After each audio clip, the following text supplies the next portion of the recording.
Muito se fala sobre a presença de alienígenas na Terra e também se questiona se isso é verdade. Os mais céticos, entre eles a maioria dos cientistas que trabalham a serviço de agências espaciais, argumentam que nunca houve uma comprovação real dessa presença. No entanto, algo nos faz pensar que nem sempre o que eles dizem corresponde ao que realmente acreditam.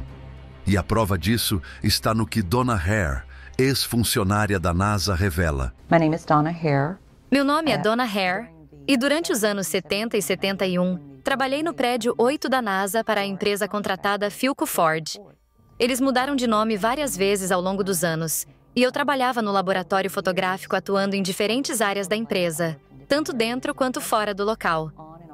Durante os anos 70, não lembro a data exata, entrei no laboratório fotográfico em uma das áreas restritas.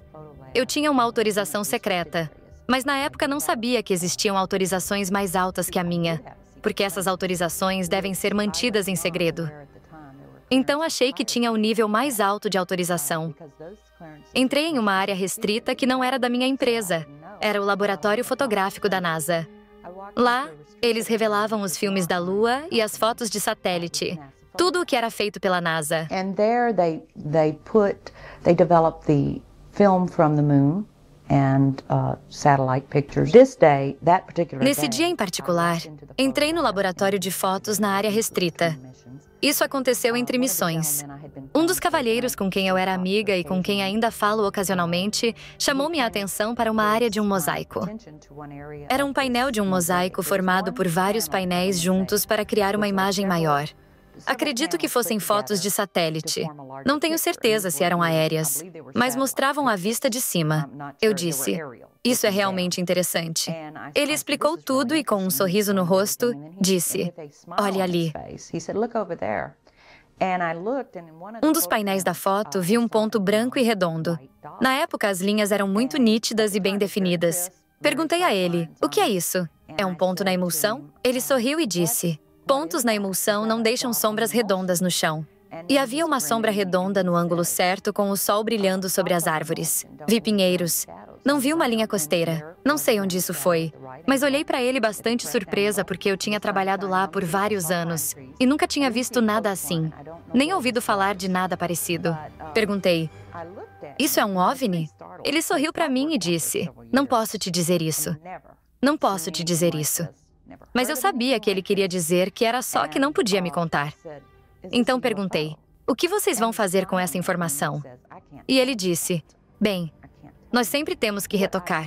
Eles as analisavam antes de vendê-las ao público. E eu fiquei impressionada por eles terem um protocolo para se livrar de fotos de OVNIs. Como precaução, elas eram colocadas em quarentena por um tempo. E esse homem em particular esteve em quarentena com elas e participou do processo de debriefing. Ele disse que muitos falavam sobre suas experiências e sobre ver essas naves o seguindo. Acredito que havia 3 delas na Lua quando eles pousaram. E pelo que me lembro, o código para essas naves era Papai Noel. Alguns que queriam falar foram ameaçados. Se falassem, perderiam suas aposentadorias, pois haviam assinado documentos para manter o silêncio. Fiquei simplesmente impressionada com essa informação e então comecei a fazer perguntas. Eu levava algumas pessoas-chave da organização para almoçar, longe do local, e conversava com elas. Sozinhas, elas me contavam coisas, mas juravam que se eu dissesse que elas haviam contado, negariam e me chamariam de mentirosa.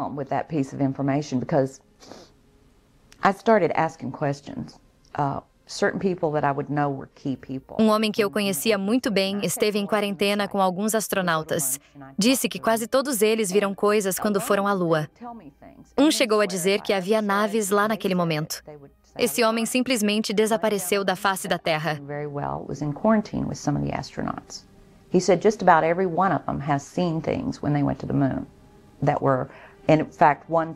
Tentei encontrá-lo, mas tenho o nome dele e o passei para o Dr. Greer. Tenho certeza de que ele pode encontrá-lo. Muitos astronautas foram instruídos a manter silêncio e eles são bons americanos também. Isso tudo vem sob o disfarce de segurança nacional. A entrevista concedida por Donna Hare reforça um caso famoso que corrobora exatamente essa ideia, a de que a NASA e os governos nem sempre falam a verdade. Gary McKinnon expôs isso em detalhes ao invadir computadores tanto da NASA quanto militares, confirmando não apenas a afirmação de Donna, mas também revelando a existência de um império galáctico que representaria todos os tipos de vida inteligente presentes na Via Láctea. A pergunta que fica é: estariam eles aqui ocultamente comandando o nosso planeta?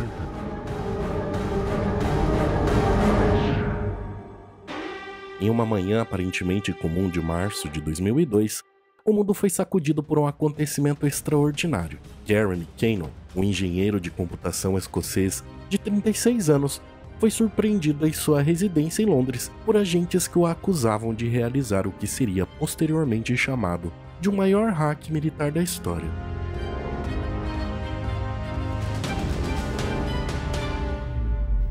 Gary McKinnon, um homem acusado de realizar o que foi descrito como o maior hack militar de todos os tempos. O que tempos. inicialmente parecia ser apenas mais um caso de invasão cibernética, logo se revelaria uma história muito mais profunda, envolvendo segredos governamentais, programas espaciais ocultos e possíveis evidências de contato extraterrestre.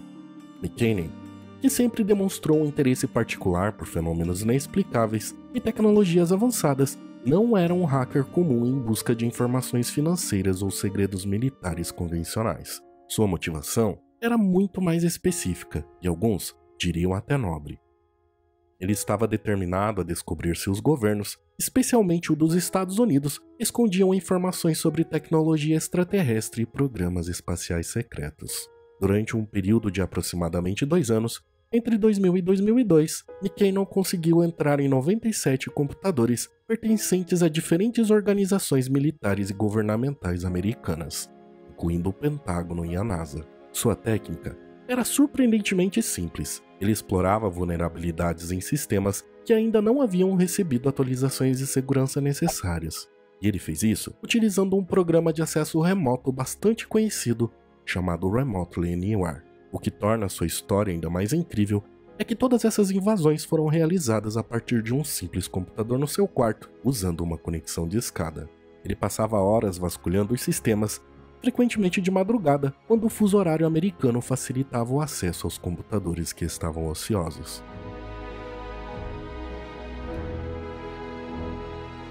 Em uma de suas incursões mais significativas, ele afirma ter encontrado algo que mudaria sua vida para sempre. Em um computador da NASA, ele descobriu uma planilha intitulada Oficiais Não Terrestres. O documento continha uma lista de nomes e patentes que, segundo ele, não correspondiam a nenhuma força militar terrestre conhecida. Entre as coisas que encontrei lá, havia uma planilha do Excel intitulada Oficiais Terrestres, que eu tomei como uma frota espacial composta por pessoal humano, não alienígena. Ela listava os nomes deles. Naquele momento, não conseguia encontrá-los na internet. Havia também uma lista de navios, e eu pesquisei os nomes dos navios, mas os resultados eram poucos. Eu sabia que não se tratavam de embarcações de alto mar. No entanto, a descoberta mais chocante ainda estava por vir. Durante uma de suas sessões de busca, ele se deparou com uma imagem que ele descreve como definitiva. A fotografia de alta resolução, mostrando o que parecia ser uma nave espacial de origem não terrestre. E ela estava pairando sobre a atmosfera do nosso planeta. Eu dei um duplo clique nesta imagem e ela estava descendo muito lentamente. Olhei e consegui ver esse objeto tubular. Um clássico OVNI em forma de charuto com essas cúpulas geodésicas como se fossem metade de uma bola de golfe presas em cima e embaixo. E bem, eu fiquei impressionado porque encontrei evidências reais disso. Infelizmente, devido à lentidão de sua conexão, ele não conseguiu fazer o download completo de sua imagem antes que sua presença fosse detectada no sistema. Então, de repente, vi o mouse se mover pela tela clicando com o botão direito no ícone da LAN para desconectar, e perdi a chance de transferir a foto completamente para o meu computador. Foi o momento eureka, embora eu tenha pensado, eles me pegaram. No entanto, essas primeiras descobertas seriam apenas o começo de uma série de revelações que ele faria ao longo de suas investigações. Cada nova invasão trazia mais evidências que, segundo ele, apontavam para a existência de um vasto programa espacial secreto operando completamente à margem do conhecimento público. Ele encontrou referências a tecnologias avançadas de propulsão, documentos mencionando transferências de tecnologia e registros de comunicações que sugeriam a existência de bases não terrestres. As autoridades americanas reagiram com força desproporcional às suas invasões. O Departamento de Justiça dos Estados Unidos iniciou um intenso processo de extradição, acusando-o de causar danos estimados em $700 mil aos seus sistemas. Entre os supostos prejuízos estava a paralisação de uma rede com mais de 2.000 computadores em uma base naval em Washington, além da alegação de que ele havia deletado arquivos críticos de sistemas de armamento. Esse processo de extradição se transformou em uma batalha legal que duraria uma década, e ele enfrentava a assustadora perspectiva de passar até 70 anos em uma prisão americana, uma sentença que seus apoiadores consideravam completamente desproporcional à natureza de seus crimes. A situação se agravou pelo fato de que, se extraditado, ele enfrentaria o sistema judicial americano em um momento de particular sensibilidade, o período pós-11 de setembro, quando questões de segurança nacional eram tratadas com extrema severidade. Durante esse período, o caso ganhou ainda mais complexidade quando se tornou público que ele havia sido diagnosticado com síndrome de Asperger, uma forma de autismo.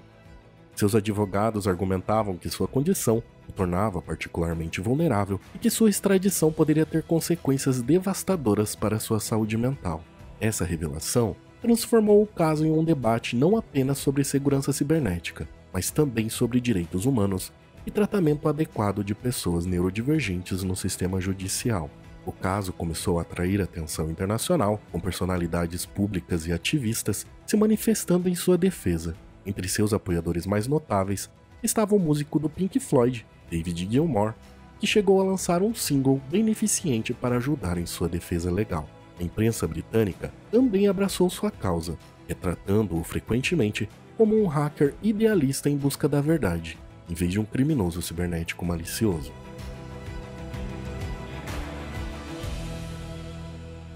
A situação tomou um rumo inesperado quando, em 2013, Paul Hellyer, ex-ministro da Defesa do Canadá, fez declarações públicas que pareciam dar credibilidade às descobertas de McCannon. Meu nome é Paul Hellyer. Fui ministro da Defesa Nacional do Canadá e acabei de ter o privilégio de gravar algumas reflexões para o documentário Data Limite, um documentário de esperança para o nosso planeta, para os nossos jovens e para todos nós que estamos interessados em cooperação e em construir uma vida melhor para nós mesmos, para o nosso futuro, para nossos jovens e para gerações ainda não nascidas.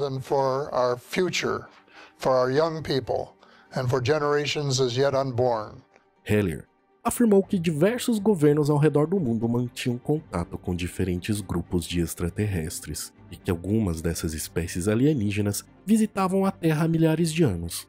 Essas declarações, vindas de uma figura com credenciais governamentais tão significativas, foram chocantes. A primeira pergunta que você tem que fazer é quantas espécies existem.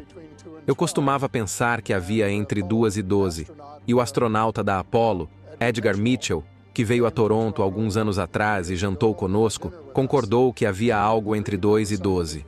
Mas os últimos relatórios que tenho recebido de várias fontes indicam que existem cerca de 80 espécies diferentes, e algumas delas são iguais a nós, e poderiam andar na rua e você não saberia se passasse por uma. Elas são o que chamamos de loiros nórdicos e também os altos brancos, que estavam trabalhando com a Força Aérea dos Estados Unidos em Nevada.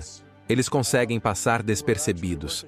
Algumas de suas mulheres se disfarçaram de freiras e foram a Las Vegas fazer compras, sem serem detectadas. Eu tenho um amigo que viu um dos homens andando pela rua e ele é alguém que reconheceria que eles eram diferentes. E ele fez isso. Então existem esses tipos. E depois há os pequenos greys, como são chamados. E são aqueles que você vê na maioria dos desenhos animados. Eles têm braços e pernas muito finos. E são muito baixos. Apenas um pouco mais de 1,5 metros. Eles têm um torso enorme. E uma cabeça muito grande. E olhos grandes e castanhos. Mas são espécies diferentes. Então você precisa saber que são espécies diferentes e entender que todos são diferentes. Então, se você visse um dos pequenos greys, certamente saberia que algo estava errado, algo que você nunca viu antes. Mas se visse um dos nórdicos loiros, você provavelmente diria: "Ah, será que ela é da Dinamarca ou de algum lugar?" Essas espécies que você está descrevendo, elas são todas diferentes em termos de boas e más? Algumas são boas e benevolentes, ou outras são cruéis? Ou como são? Elas são boas com as pessoas da Terra ou estão aqui para prejudicá-las? É uma pergunta difícil de responder porque eles têm agendas diferentes. E talvez todos nós na Terra devêssemos ter a mesma agenda, mas não se poderia dizer que a Rússia, a China e os Estados Unidos têm a mesma agenda em todos os momentos, porque não têm. Eu diria que quase todas são benignas, são benevolentes. Elas querem nos ajudar, mas pode haver uma ou duas espécies que não querem. E isso é uma das coisas que estou investigando no momento, para ver quem elas são, o que estão fazendo e qual é realmente a agenda delas. Diante de tudo isso, ele continuava mantendo sua versão dos fatos, insistindo que suas descobertas eram verdadeiras e que as autoridades sabiam muito mais sobre vida extraterrestre do que admitiam publicamente. Em 2020, o caso ganhou uma nova dimensão quando Haim Eshed, ex-chefe de segurança espacial de Israel, fez revelações bombásticas que pareciam corroborar algumas descobertas de McKinnon. Em uma entrevista, ele falou abertamente sobre a existência de uma federação galáctica e afirmou que tanto os Estados Unidos quanto Israel mantinham contato regular com representantes extraterrestres. Aliens existem e o presidente Trump sabe disso, segundo o ex-chefe de segurança espacial de Israel. Em uma entrevista com um jornal israelense, ele disse que os alienígenas têm esperado até hoje para que a humanidade se desenvolvesse e atingisse um estágio em que entenderíamos, de forma geral, o que são o espaço e as espaçonaves. Oi, Alison.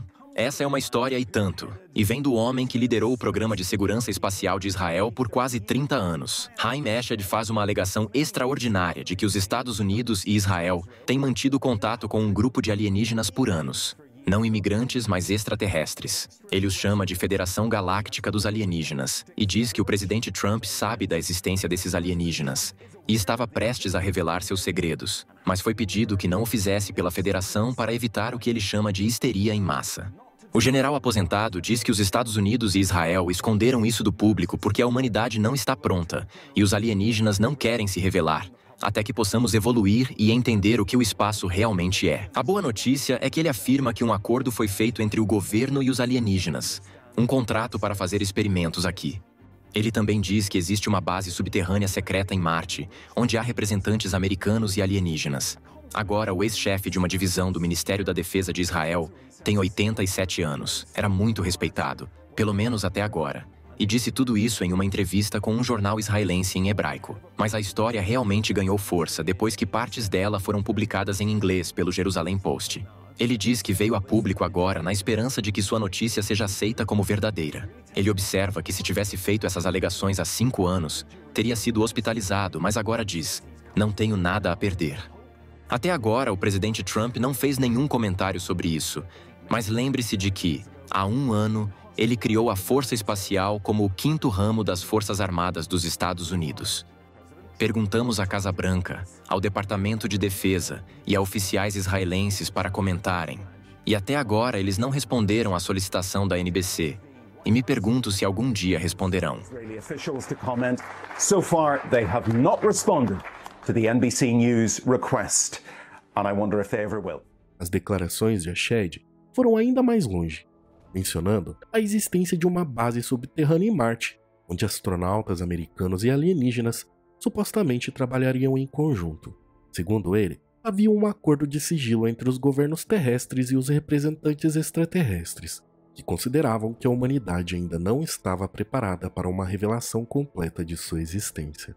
Durante todo esse período, McKinnon continuou sua batalha legal, até que o ponto de virada no seu caso veio em 2012, quando a então secretária do Interior britânica, Theresa May, tomou a decisão de bloquear sua extradição. Eu deveria explicar à casa que o processo legal sob a Lei de Extradição de 2003 já terminou há muito tempo, desde que assumi o cargo. A única questão sobre a qual fui solicitada a tomar uma decisão é se a extradição do Sr. McKinnon para os Estados Unidos violaria seus direitos humanos. O Sr. McKinnon é acusado de crimes graves, mas também não há dúvida de que ele está seriamente doente. Ele tem a síndrome de Asperger e sofre de uma doença supressora. E a questão legal que se coloca agora é se a extensão dessa doença é suficiente para impedir a extradição. Como a casa espera, eu examinei cuidadosamente as representações feitas em nome do Senhor McKinnon, incluindo de vários clínicos. Obtive meu próprio parecer médico de profissionais recomendados pelo chefe do departamento médico. E também busquei extensos conselhos jurídicos. Após cuidadosa consideração de todo o material relevante, concluí que a extradição do Sr. McKinnon apresentaria um risco tão alto de ele perder a vida que uma decisão de extraditá-lo seria incompatível com os direitos humanos do Sr. McKinnon. Portanto, retirei a ordem de extradição contra o senhor.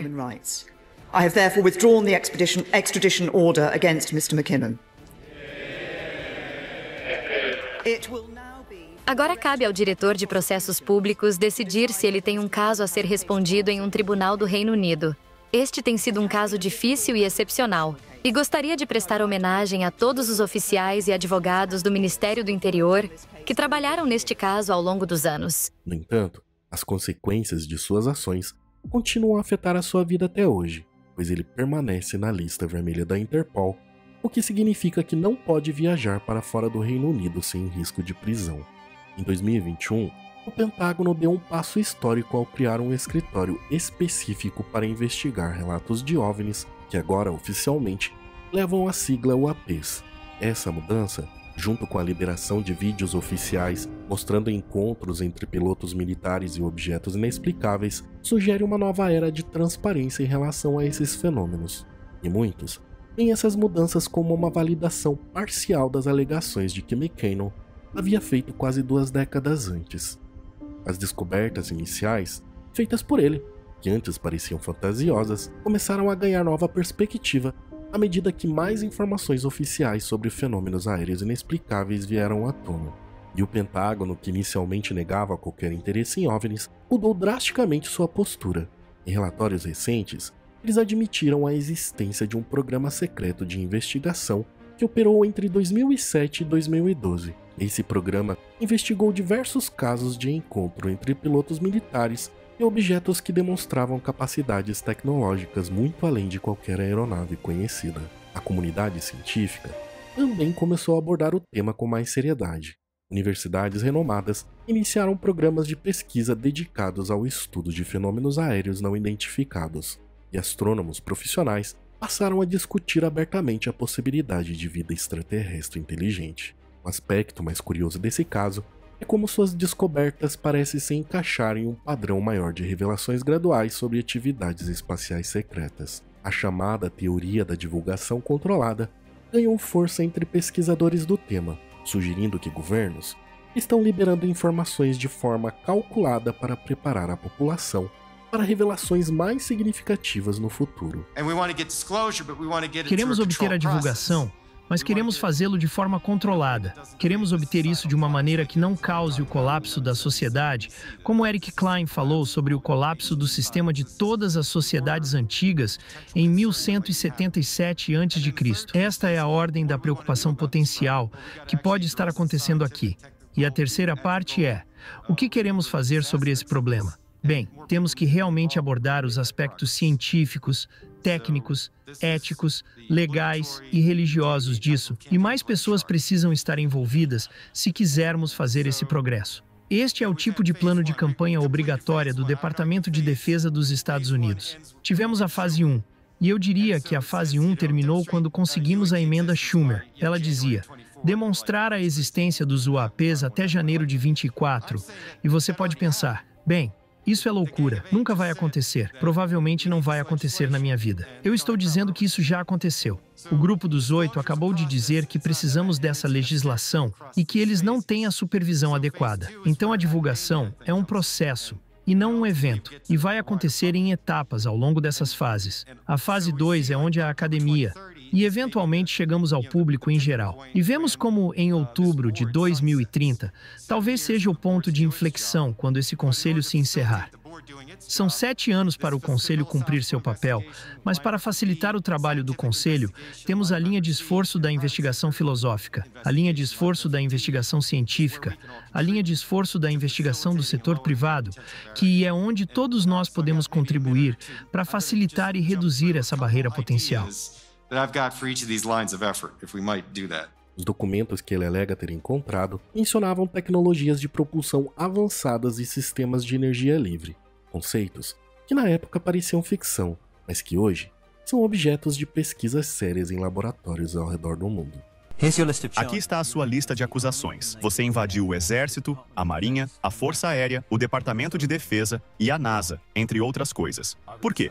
Eu estava em busca de tecnologia escondida, sabe? Aquela chamada de forma irônica de tecnologia OVNI. Acho que é o maior segredo guardado do mundo por causa do seu valor cômico.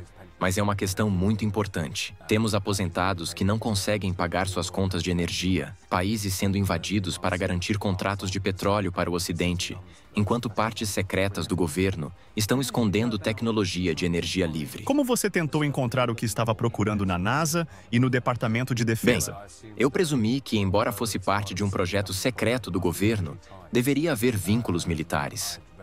Eu li 400 depoimentos de testemunhas especialistas, desde controladores de tráfego aéreo civis até operadores de radar militar, e até caras que estavam encarregados de decidir se lançavam ou não mísseis nucleares. São pessoas muito credíveis. Todas elas disseram: existem OVNIs, eles são alienígenas, e estamos usando tecnologia de antigravidade e engenharia reversa que veio de OVNIs capturados. Você encontrou o que estava procurando? Sim. Há um grupo chamado The Disclosure Project, e eles publicaram um livro que continha 400 testemunhas especialistas, variando de controladores de tráfego aéreo civis a operadores de radar militar até as pessoas responsáveis por decidir se lançam ou não mísseis nucleares. São pessoas muito confiáveis e respeitadas. Todos eles disseram que sim, existe tecnologia de OVNIs. Há antigravidade, energia livre e é de origem extraterrestre. E nós capturamos espaçonaves e fizemos engenharia reversa nelas. O que você encontrou dentro da NASA? Uma dessas pessoas era uma especialista em fotografia da NASA. Ela disse que no prédio 8 do Centro Espacial Johnson, eles regularmente apagavam imagens de OVNIs da imagem de satélite de alta resolução. Usando a mesma técnica de busca por senha em branco, consegui chegar até o prédio 8 e encontrei algumas máquinas com senhas em branco. O que ela disse foi que havia pastas chamadas filtradas e não filtradas, ou processadas e brutas. Eu consegui uma imagem da pasta, lembrando que isso era em uma conexão de escada. A imagem tinha 235 megas, e considerando que a velocidade era de 5 minutos por megabyte, era obviamente impossível de baixar. Além disso, era em um formato de imagem proprietário da NASA, e não um GIF ou JPEG. Usando o programa de controle remoto, reduzi a cor para 4 bits e a resolução da tela para o mínimo possível. Mesmo assim, a imagem ainda estava carregando na tela. O que apareceu foi incrível. Era uma junção de todos os meus esforços. Era uma imagem de algo que definitivamente não era feito pelo homem. E estava acima do hemisfério terrestre. E parecia um satélite com formato de cigarro. Possuía domos geodésicos acima, abaixo, à esquerda, à direita e em ambas as extremidades. Embora fosse uma imagem de baixa resolução, estava muito próxima. E a coisa estava flutuando no espaço, com o hemisfério da Terra visível abaixo dela. Não havia rebites, nem costuras, e nada do que normalmente se associa à fabricação humana.